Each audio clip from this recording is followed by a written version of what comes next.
Big TV భక్తి సమాచారం WhatsApp ఛానల్లో జాయిన్ అవ్వండి. అన్ని విశేషాలు ఎప్పటికప్పుడు తెలుసుకోండి. ఇంద్రియము శాంతికి కారణము కాదు. ఎలా అంటే ఈ చర్మానికి ఏసీ తగిలినప్పుడు అమ్మయ్యా అన్న సంతోషం ఎక్కడి నుంచి పైకొచ్చింది? లోపల నుంచే పైకొచ్చింది. అంటే అసలు సంతోషము ఆనందము ఎక్కడున్నాయి? ఇక్కడున్నాయి. ఒకడికి ఏసీ వేస్తే సంతోషంగా ఉంది. ఒకడు అన్నాడు, బాబాయ్ నాకు వెంటనే రేపటికి పడిశం పట్టేస్తుందండి, నాకు అస్సలు పడదు, నేను బయట నించుంటానండి అన్నాడు. ఇప్పుడు వాడికి బయట నించోవడంలో సంతోషం ఉంది. ఏసీ సంతోషానికి కారణమైతే, ఏసీ ఆనందానికి కారణమైతే ఎవరికీ ఏసీ ఆనందానికి ప్రతిబంధకం కాకూడదు. మరి కొంతమందికి అవుతోంది. నాకే తెలుసు కొన్ని కుటుంబాలు, ఆవిడేమో ఏసీలో పడుకుంటుంది, ఈయనేమో హాల్లో పడుకుని తువ్వాలతో ఇలా విసురుకుంటూ ఉంటాడు. అదేమిటండి మీరు పడుకోవచ్చు కదా లోపలంటే, అయ్యి బాబా అందులో పడుకుంటే ఇంకేమైనా ఉందయా, ప్రాణం పోతుంది, రేపు పొద్దుకి ఇంకా నాకు ఊపిరి ఆడదయా బాబు అంటాడు. ఆవిడ పడుకుంటూ నేను పడుకుంటాడు. ఆవిడ ఏసీలో పడుకుందన్న సంతోషాన్ని ఈయన పొందుతూ ఉంటాడు. ఓన్లే పాప అది పడుకుంది కదా అంటాడు.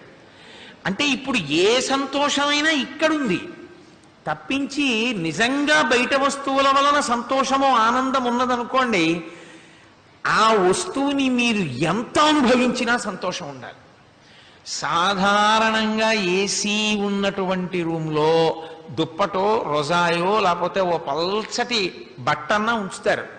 ఎందుకంటే కొంతసేపటికి చల్లగా ఉండి పరుపు అవి కూడా చల్లబడినట్టుండి చిన్నది ఏదో కప్పుకుంటాడు. మళ్ళీ అడుసు తొక్కనేలా కాలు కడుగనేలా అని వేసుకోమని ఎవడు చెప్పాడు, కప్పుకోమని ఎవడు చెప్పాడు. అంటే అదో సంతోషం. అలా చల్లగా అయిపోయి మళ్ళీ కప్పేసుకుని మళ్ళీ కొంచెం గోరువెచ్చగా ఉండి ఏదో మొత్తానికి సుఖము అన్న భావన దగ్గర ఎక్కడో నిలబడి ఉండగా అది అలిసిపోయి పడుకుంటుంది. ఇంకా పడుకున్న తర్వాత కరెంటు పోయింది, ఏసీ పోయింది, ఫ్యాన్ పోయింది, అన్నీ పోయి వాడికి ఏమీ తెలియదు, వాడు సుఖంగానే ఉన్నాడు. అంటే యథార్థమునకు సుఖం ఎక్కడుంది, యథార్థమునకు ఆనందం ఎక్కడుంది? ఇక్కడే ఉంది. ఇది ఉద్భుతమైంది. ఒక్కొక్క వస్తు సంపర్కము చేత ఉద్భుతమవుతోంది. శాంతిని కనిపెట్టేవాడు, శాంతి సాధన చేసేవాడు ఏం చేస్తాడంటే ఇంద్రియములను అరికట్టి ఇక్కడే ఉన్న ఆనంద స్థానము వైపుకి వెనక్కి నడుస్తాడు. ఇంద్రియాలన్నీ పైకి తిప్పుతాయి, పైన ఉన్న వస్తువుల చుట్టూ తిప్పుతాయి, ఇంద్రియాలన్నీ మూస్తే వెనక్కెడతాడు. అందుకే సాధన యందు ఇంద్రియములు తెలివితో ఉన్న తన యొక్క మనసు ఏకాగ్రత వేరొక దాని మీద పెట్టేసిన కారణం చేత, లేదా ఇంద్రియములను అరికెట్టి మనసు యందు పెట్టి మనసు కదలకుండా ఆపిన కారణం చేత, మనసు కదలకుండా ఆపడం అంత తేలిక అండి. అంటే మనసు సాత్వికమైనటువంటి వస్తువుని పట్టుకుని ఉండేటట్టుగా ఉంచేస్తే, ఏ భగవంతుని పాదాలో దేవాలయ గోపురాన్నో ధ్యానం చేస్తూ ఉన్నాడు అనుకోండి, ఆలోచన చేస్తూ ఉన్నాడు, ఇంద్రియముల యొక్క ఉద్ధతి ఆగిపోతుంది. ఎందుకు ఆగిపోతుందో తెలుసా? ఈ ఇంద్రియముల యొక్క శక్తి వెనక్కి తీసేసుకుంటాడు. అంటే కన్ను చూడడం ధర్మం, చూస్తూ ఉంటుంది, కానీ మనసు పుచ్చుకోదు. చెవి వినడం ధర్మం, వింటుంది, కానీ మనసు పుచ్చుకోదు. ఇంద్రియములను మూతపెట్టి మనసుని సాత్విక ప్రవృత్తి యందు ఉంచి తాను శాంతిగా ఉంటాడు, పరమ శాంతాన్ని అనుభవిస్తాడు. అసలు ఇది లేదనుకోండి లోపల. అందుకే ఊర్వశీ జననాన్ని చెప్తారు శాంతికి కారణంగా. నరనారాయణులు తపస్సు చేస్తున్నారు, శ్రీమన్నారాయణుడు తపస్సు చేస్తున్నాడు. తపస్సు చేస్తుంటే ఇంద్రుడికి ఎప్పుడూ అనుమానం, తపస్సు చేస్తే ఇంద్ర పదవికి వచ్చేస్తారని. ఆయన ఏదో అప్సరసల్ని పంపించాడు. వాళ్ళు వచ్చి నారాయణమూర్తి దగ్గర నిలబడి నాట్యం చేస్తున్నాడు. నరనారాయణులలో ఒకడు కదా నారాయణుడు. నరుడు కేక వేశాడు, వాళ్ళకి భయం వేసి విడిపోయారు. విడిపోయి నారాయణుడి దగ్గరికి వచ్చారు. వచ్చి నాట్యం చేస్తున్నారు. ఆయన ఓసారి కళ్ళు తెరిచి చూశాడు.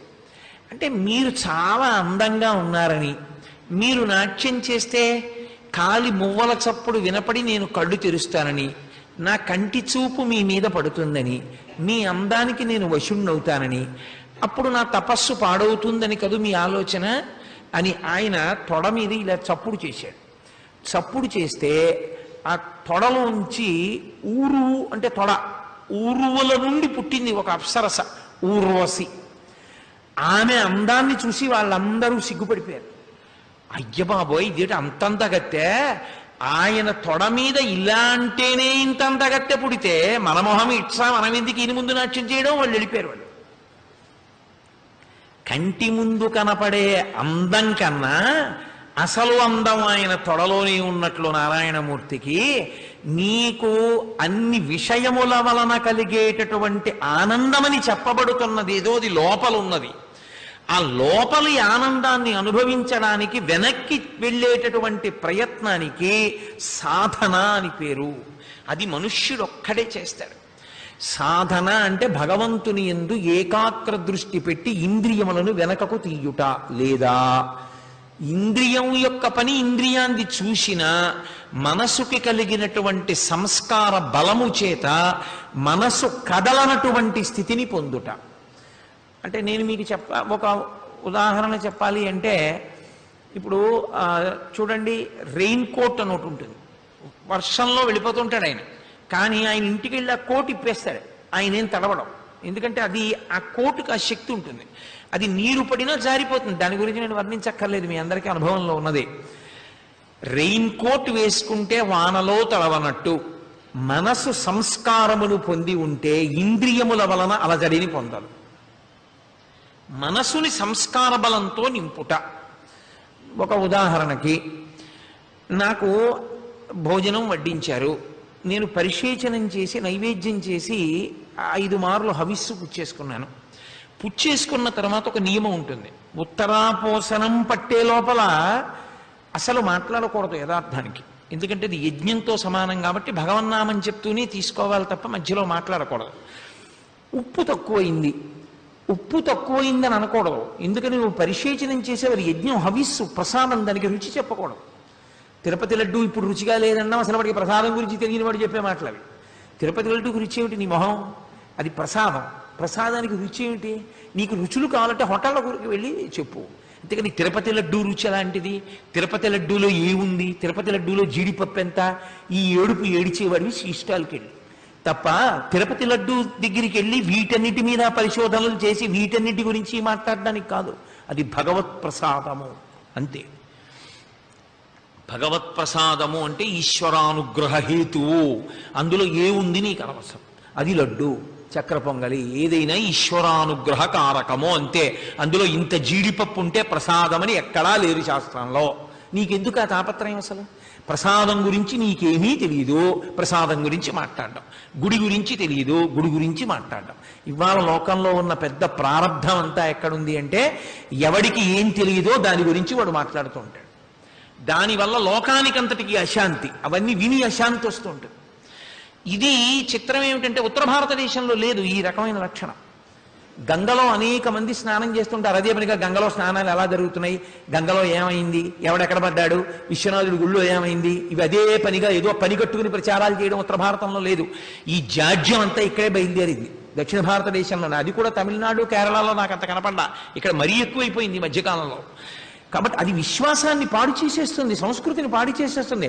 అతి సర్వత్ర వర్జయేత్, ఏది అతిగా వెళ్ళకూడదు, ఏది ఎంతవరకు అవసరమో అంతవరకు అంతే. కాబట్టి ఇంద్రియముల యొక్క ఉద్ధతి అశాంతికి కారకమైంది. అదే మనసు సంస్కరింపబడి ఉందనుకోండి, ఇంద్రియములు ఏం చెయ్యలేవు.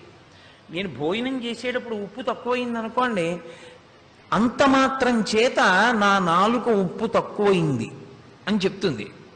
రుచి తగ్గింది, ఉప్పు కొంచెం వేసుకుని ఉంటే బాగుండేది, లేదా అసలు ఉప్పు వెయ్యలేదు, ఉప్పు వేసి ఉంటే బాగుండేది. వెంటనే నా మనస్సు, అది ఈశ్వర ప్రసాదం. ఈశ్వర ప్రసాదంలో ఉప్పు ఉండడం, కారం ఉండడం ఉంటుందా? దాన్ని అలా నువ్వు తినవలసి ఉంటుంది ప్రసాదాన్ని. ఇప్పుడు నేను ఏమైనా ఆందోళన కానీ విచలితము కావడం కానీ జరుగుతుందా? ఏం ఉండదు. నేను ప్రశాంతంగా తీసుకుని, నా తరువాతి వారు నాలా తినాలని నియమం లేదు. కాబట్టి మిగిలిన వారు అన్నాన్ని రుచిగా తినాలని అనుకునే వాళ్ళు ఇంట్లో ఉంటే వాళ్ళు కూడా అలా పెరిగిపోవాలని నువ్వు అనకూడదు. సాధన క్రమంగా జరుగుతుంది. కూరలో కొంచెం ఉప్పు వేయాలేమో చూడు అనాలంతే, చాలు. అంటే ఏమిటి? నువ్వు ఏ స్థాయిలో నిలబడ్డావు అన్నదానికి అది పరీక్ష. ఇంద్రియములకు చాలా విపరీతంగా లొంగిపోయిన వాడు అనుకోండి, కూరలో తగ్గింది ఉప్పు. నువ్వు బతికున్నంత కాలం మీ ఇద్దరూ కలిసి జీవనం చెయ్యాలి. ఒక్కరోజు వండిన కూరలో కొద్దిగా ఉప్పు తగ్గింది, నువ్వు చేయగలవా అన్ని పనులు ప్రతిరోజు? ఒక్కరోజు కొద్దిగా ఉప్పు తగ్గి ఏమైపోయింది? దానివల్ల పెద్ద ప్రమాదం ఏమొచ్చేసింది? ఏమి రాదు. ఏం పర్వాలేదు, రోజు వండి పెట్టట్లా. ఆవిడ వెంటనే ఏముంటుంది, అయ్యో అదేమిటండి తినేశారు, ఉప్పు లేదా అంటే ఏం ఉపద్రవం వచ్చింది? ఒక్కరోజు ఏం పర్వాలేదు అని నువ్వు అంటే నువ్వు శాంతి, అవతల వాళ్ళు శాంతి. ఇంత ఉప్పు తగ్గిందని గంట సేపు కేకలు బొబ్బలు అల్లరి పెట్టావనుకో, నీకు అశాంతి, ఇంట అశాంతి. ఇంటికి వచ్చిన అతిథులకి చాలా చికాగ్గా ఉంటుంది. ఏమిట్రా ఇలా దెబ్బలాడుకుంటున్నారు, మనం ఎలా అన్నం తిన్నాం, ఏమిటి లేనిపోను కూడా ఇక్కడికి వచ్చేమిటి భోజనానికి అని చెప్పి. ఇంద్రియములకు వశపడ్డావా అశాంతి, ఇంద్రియమునకు వశపడలేదా నీకు శాంతి. వెంటనే ప్రసన్నుడు అయిపోతావు అంతే. ఎవరో ఒక ఆవిడ అలా వెళ్ళిపోతోంది, నువ్వు చూసావు, నా తల్లి కామాక్షి ఇలాగే వెడుతుంది, నా తల్లి కామాక్షి వెడుతుంటే కంజదలాయతాక్షి, మా అమ్మ నడుస్తుంటే కుంజరగమని ఏనుగు నడిచినంత అందంగా అలాగే నడుస్తుంది. అలాగే ఉంటాయి పాదాలు, అలాగే వినపడుతుంది గజ్జెల సవ్వడి, అలాగే ఉంటాయి ఆ తల్లి చేతులు, ఆ చేతుల గాజులు అలాగే ఉంటాయి. నా తల్లి ఇవాళ ఒక్కసారి నాకు దర్శనం ఇవ్వాలనుకుంది, ఆవిడ రూపంలో అలా వెడుతోందమ్మ అని నువ్వు నమస్కరించావు. ఇప్పుడు ఏమైనా నువ్వు అలా చూస్తున్నావు ఆవిడ వంక, ఆవిడ ఏమైనా అనుకోవచ్చు, అదేమిటి అలా చూస్తున్నారాయన అని. నీవేమైనా పతితుడు అయ్యావా? నువ్వేమైనా అశాంతి పొందావా దానివల్ల? ఏమీ అశాంతి లేదు. ఇంద్రియముల వలన అశాంతి లేక శాంతిగా ఎప్పుడు ఉంటాడు? మనసు సంస్కరింపబడితే, మనసు సంస్కారమును పొంది ఉంటే ఇంద్రియముల వలన అశాంతి ఉండదు, దేనికి ఉండదు. ఓ రోజు కరెంట్ ఏమైంది, కరెంట్ లేకపోతే విసిరికర్ర పెట్టి విసురుకుంటాం, ఇదో సంతోషం కాసేపు. రోజు పడుకుంటున్నాగా, ఇవాళ కుటుంబ వ్యవహారాలు ఏమిటి, కూతురు అల్లుడు కొడుకు వ్యవహారాలు, చక్కగా ఇల్లు, మనం తీర్థయాత్రలు ఎక్కడెక్కడికి వెళ్ళాలి, ఇంతకుముందు ఎక్కడికి వెళ్ళాం, ఏ దేవాలయాలు చూసాం, ఆ దేవాలయాల వైభవం ఏమిటి, అసలు ఆ రాజగోపురాలు ఏమిటి, ఆ దేవాలయాలు ఏమిటి మాట్లాడుకుంటూ విసిరికర్ర పెట్టి పైన విసురుకుంటూ, దోమ కుడితే కింద కొట్టుకుంటూ, ఎన్నాళ్ళయిందో కరెంటు పోతే ఇలా బయట కూర్చుని మాట్లాడుకుని అని తెల్లవారుధామన కరెంట్ వచ్చాక వెళ్ళి పడుకుని ఇదో కొత్త అనుభవం చాలా కాలం అయింది కదూ అని సంతోషపడిపోయేవాడు దేనికి బాధపడిపోతాడు? అసలు బాధపడడం అన్న మాటే లేదు ఆయనకి. For more videos like this, subscribe Big TV channel.